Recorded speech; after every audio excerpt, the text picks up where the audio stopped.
बिस्मिल्लाहिर्रहमानिर्रहीम। अस्सलाम वालेकुम दोस्तों, welcome to the channel literature coverage.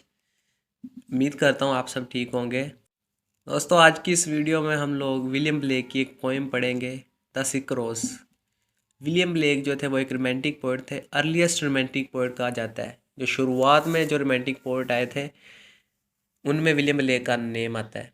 ये एक स्पिरिचुअल पोइट थे और इन्होंने बहुत ज़्यादा मिस्टिसिज्म पर लिखा है, रिलीजन के बारे में लिखा है। इनकी collection the songs of innocence and songs of experience बहुत ज़्यादा फेमस है। द सिक रोज़ पोएम जो कि आज हम पढ़ेंगे, ये विलियम ब्लेक की कलेक्शन सॉन्ग्स ऑफ एक्सपीरियंस में 1794 में पब्लिश हुई। ये बहुत ज़्यादा सिंबॉलिक पोएम है। इसमें एक बहुत ही अहम और इम्पोर्टेंट लेसन दिया गया है जो कि हमारी सोसाइटी में आजकल बहुत आम है, बहुत कॉमन है। वो लेसन ख़ास तौर पर फीमेल्स के लिए है कि वो खुद को पाक साफ रखें, अपनी चेस्टी को मेंटेन रखें और प्यार मोहब्बत के दिखावे में आके अपने बिस्तर तक किसी मेल को रसाई ना दें। अगर दो लाइनों में बात की जाए तो इस पोएम का यही मतलब है, क्योंकि बिना लीगल रिलेशनशिप बनाए इल्लीगल रिलेशनशिप में अगर एक फ़ीमेल मेल के साथ फिज़िकल हो जाती है तो वो मेल उसकी लाइफ डिस्ट्रॉय कर सकता है। दोस्तों, लीगल रिलेशनशिप का मतलब तो आप सबको ही पता है ना, कि अगर एक मेल और फीमेल मैरिज करते हैं, शादी करते हैं, तब तो उनका रिलेशन ठीक है। लेकिन अगर बिना शादी के वो फिज़िकल होते हैं और ऐसा वैसा कोई रिलेशनशिप बनाते हैं तो वो इल्लीगल कहलाता है। इस पोएम को समझने से पहले आपको इसकी सिंबल्स का पता होना चाहिए। अगर सिंबल्स समझ आ गई तो ये छोटी सी पोएम आपको चुटकियों में समझ आ जाएगी। दो सिंबल्स यूज़ किए हैं विलियम ब्लेक ने। एक रोज़ है जो सिंबल 1 है, और दूसरा सिंबल जो है सिंबल नंबर 2, वो वर्म का है। दोस्तों, वर्म के बारे में मैं आपको बता दूं, वर्म एक रेंगने वाला कीड़ा होता है जो कि क्रॉल करता है और ये डिस्ट्रक्शन की और डिके की सिंबल है। जो वर्म है, अगर किसी एनिमल की बॉडी डेड हो जाए, अगर कहीं फेंक दें तो देखते हैं हम लोग कि कुछ दिनों बाद उसे कीड़े खा जाते हैं, वो गल सड़ जाती है। तो वर्म ही होते हैं जो खा जाते हैं बॉडी को। और दूसरा सिंबल जो यूज़ हुआ है वो रोज़ का है। रोज़ का हम सबको पता है कि गुलाब को कहते हैं, किस्म का फ्लावर होता है। अगर सरफेस मीनिंग की बात करें तो जो रोज़ है वो एक नेचुरल ऑब्जेक्ट है, ठीक है, और जो प्लांट कैटेगरी में आता है रोज़, और जो वर्म है वो एनिमल कैटेगरी में आता है।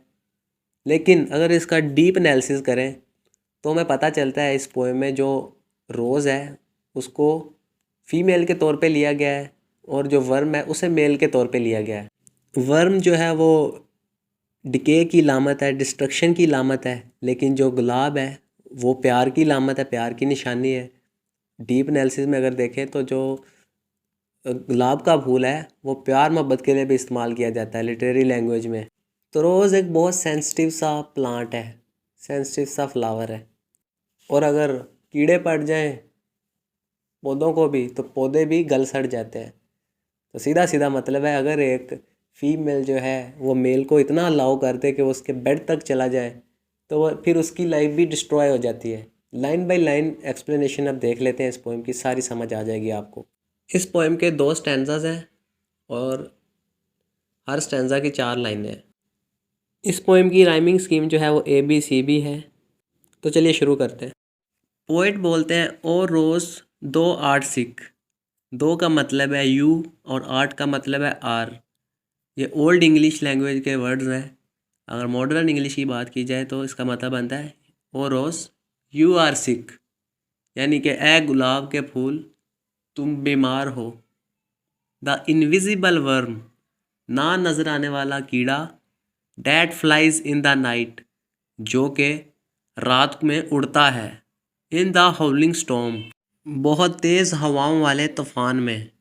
दोस्तों, स्टैंजा नंबर 1 है और पोइट जो है वो रोज़ को एड्रेस कर रहा है, उससे मुखातब हो रहा है कि तुम बीमार हो और तुम्हें इस बात का पता भी नहीं है कि तुम बीमार हो गए हो। इनविजिबल वर्म यानी कि एक कीड़ा जो कि नज़र नहीं आ रहा, वो रात के अंधेरे में उड़ता है और बहुत ज़्यादा तूफ़ानी रात में भी उड़ रहा है। ये वर्म डेथ और डिके की सिंबल है और मेल्स को भी ज़्यादातर डिस्ट्रक्टिव फोर्सेस कहा जाता है। तो ये वर्म एक मेल को रिप्रेजेंट कर रहा है। कैसे, ये हम आगे देख लेंगे, आगे वाले स्टैंजा में समझ आ जाएगी। रोज़ जो है वो एक नेचुरल ऑब्जेक्ट है, ये लव की सिंबल है, लेकिन रोज़ बीमार है। जो फूल है गुलाब का वो बीमार हो गया। कैसे हो गया? इस वर्म ने ही इस रोज़ को ख़राब कर दिया है।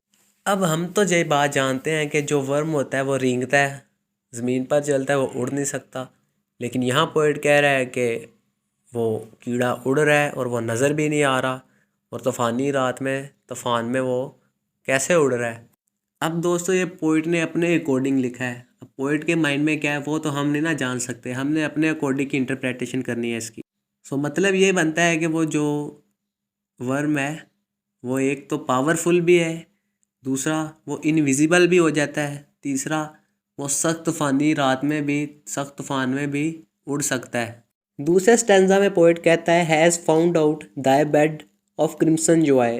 दाई का मतलब है your, thy bed your bed, and his dark secret love does thy life destroy. Crimson का मतलब है कि बहुत ज़्यादा वाज़ा रेड कलर, लाल रंग, जो कि हम जानते हैं कि गुलाब लाल रंग का ही होता है। क्रिम्सन जॉय का मतलब ये है कि जो फूल की खुशबू है, नेक्टर है, और जो उसका रेड कलर है, उसने उस वर्म को अट्रैक्ट कर लिया है, और अब वो वर्म इसकी बेड तक पहुंच, यानी कि जहाँ पे वो रोज़ लगा हुआ है, जिस पगडंडी पे, जिस क्यारी में, वहाँ पे अब ये वर्म पहुँच चुका है। एंड इस dark secret love does thy life destroy. और इस वर्म का जो डार्क सीक्रेट लव है ये तुम्हारी ज़िंदगी तबाह कर देगा। नो तो सिंपल सा मतलब है, जो रोज़ है वो इनोसेंसी की लामत है, ठीक है, वो प्योरिटी की लामत है, और जो वर्म है ये डिके की लामत है। विलियम ब्लेक का एक कंसेप्ट है कि जो इनोसेंसी होती है ना वो एक्सपीरियंस के आने की वजह से ख़त्म हो जाती है। अब रोज़ जो है वो इनोसेंट है, और जो वर्म है वो एक एक्सपीरियंस है। जब एक्सपीरियंस आ गया तो इनोसेंसी ख़त्म हो गई।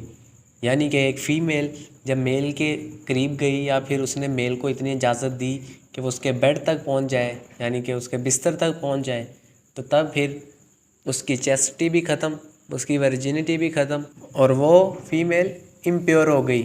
विलियम ब्लेक मर्द के प्यार को एक डार्क सीक्रेट कह रहा है। मतलब डार्क साइड ये है मर्द के प्यार की कि अगर उसे मौका मिल जाए औरत के करीब होने का, तो वो उसका नाजायज़ फ़ायदा भी उठा सकता है, और वो औरत अपनी चैसिटी से हाथ धो बैठेगी। क्योंकि अब औरत को क्या पता कि मर्द के दिल में क्या चल रहा है, क्या नहीं चल रहा, उसके प्यार में कौन सा ऐसा राज छुपा है जो वो इतनी मोहब्बत दिखा रहा है। क्या इतनी मोहब्बत दिखाने की वजह कोई फ़िज़िकल सेटिस्फेक्शन के लिए है, या फिज़िकल अट्रैक्शन के लिए है, या कोई फ़िज़िकल रिलेशनशिप बिल्ड करने के लिए है? ये तो नहीं ना औरत को पता। वो तो समझती है मैं भी प्यार करती हूँ और वो भी मेरे से प्यार करता है। लेकिन डार्क सीक्रेट ये है कि मर्द जो है वो उसका यूज़ करेगा और बाद में उसे छोड़ देगा, और वो डिस्ट्रॉय हो जाएगी। जिस तरह से हमने देखा ना कि बिल्कुल एक इनविजिबल वॉर्म जो कि नज़र भी नहीं आता, बिल्कुल मर्द का ये सीक्रेट औरत को नज़र भी नहीं आता, और वो उसकी लाइफ कब डिस्ट्रॉय कर देगा ये उसे भी नहीं पता औरत को। और वो जिस तरह से एक इनविजिबल वर्म एक फूल की जो सेज है वहाँ तक पहुँच गया, इसी तरह से जो एक मर्द है वो औरत के बिस्तर पर किस तरह से पहुँच जाएगा और किस तरह से उसकी लाइफ डिस्ट्रॉय करके उसे सिक कर देगा, बिल्कुल यही सिंबल यूज़ की गई है। और तब भी सोसाइटी में यही होता होगा ना, तभी तो विलियम ब्लेक ने इतनी सिंबॉलिक पोएम लिखी। और आजकल कितना होता होगा ये सब कुछ, आज तो मॉडर्न वर्ल्ड है ना। इस पोएम का हरगिज़ ये मतलब नहीं है कि जो मर्द है वो सारे ही ऐसे होते हैं, ज़रूरी नहीं है। लेकिन एक बात है, अगर मर्द को ऐसा मौका दिया औरत ने खुद, तो फिर वो इस मौके का फ़ायदा उठाएगा, वो उसकी लाइफ डिस्ट्रॉय करेगा। तो इशारा ये दिया गया है कि औरत जो है वो अपनी चैसिटी की हिफाजत करे। अगर उसने फिज़िकल होना है मर्द के साथ तो पहले उसे कहे कि लीगल रिलेशन बनाओ मेरे साथ, शादी कर लो। लेकिन अगर इल्लीगल रिलेशन बनाया तो वो औरत भी उस रोज़ की तरह ही सिक हो जाएगी जिसे वर्म ने सिक किया था, उसकी बेड तक पहुंच के उस फूल को तबाह कर दिया। इसी तरह जो मर्द है वो औरत के बेड तक पहुंच के उसको भी डिस्ट्रॉय कर सकता है। और क्रिम्सन जो आएगा, अगर डी मतलब देखा जाए तो इसका मतलब है सेक्सुअल प्लेयर या फिर शेम। वो जो वर्म है वो रोज़ के करीब गया ना, जिस तरह से उसकी बेड तक, इसी क्रिम्सन जॉय के लिए, इसी तरह से एक मेल फीमेल के साथ सेक्सुअल सेटिस्फेक्शन के लिए उसकी बेड तक पहुंच सकता है, ये मतलब है। और वुमेन की चैसिटी तो ख़त्म ना फिर इस तरह से, और वो इम्प्योर हो जाएगी। सेकंड सिंबल जो यूज़ हुई है वो कुछ इस तरह से है कि जो वर्म है ना वो एक स्नेक है, वो एक सरपेंट है क्रिश्चियनिटी कंसेप्ट के मुताबिक। और जो रोज़ है वो ईव है, यानी कि अम्मा हवा। जो सरपेंट है या स्नेक, उसने अम्मा हवा को वर्गलाया कि तुम नॉलेज ट्री का फल खा लो, तो अम्मा हवा ने खा लिया, ईव ने वो फल खा लिया। तो गॉड की तरफ से एडम और ईव दोनों को पैराडाइज से निकाल दिया गया और ज़मीन पर भेज दिया गया, क्योंकि एडम ने भी फिर वो फल खा लिया था। फिर गॉड ने पनिशमेंट के तौर पे एडम और ईव को ज़मीन पर भेज दिया पैराडाइज से निकाल के। ईव ने उस सरपेंट की बात मानी और एडम ने फिर ईव की बात मानी, और एडम और ईव दोनों ने वो फल खा लिया। इससे ज़ाहिर होता है कि जो वर्म है वो सिंबॉलिकली बहुत ज़्यादा डिके और डिस्ट्रक्शन की अलामत है और इसका काज है। बल्कि जो रोज़ है वो बिल्कुल प्योर है, प्योरिटी की अलामत है। जो सैटर्न है उसने सरपेंट की फॉर्म ली थी, यानी कि उसने खुद को एक सरपेंट में कन्वर्ट करके ईव को नॉलेज ट्री का फल खाने का कहा था। सो आई होप यू अंडरस्टैंड। आज की वीडियो में बस इतना ही।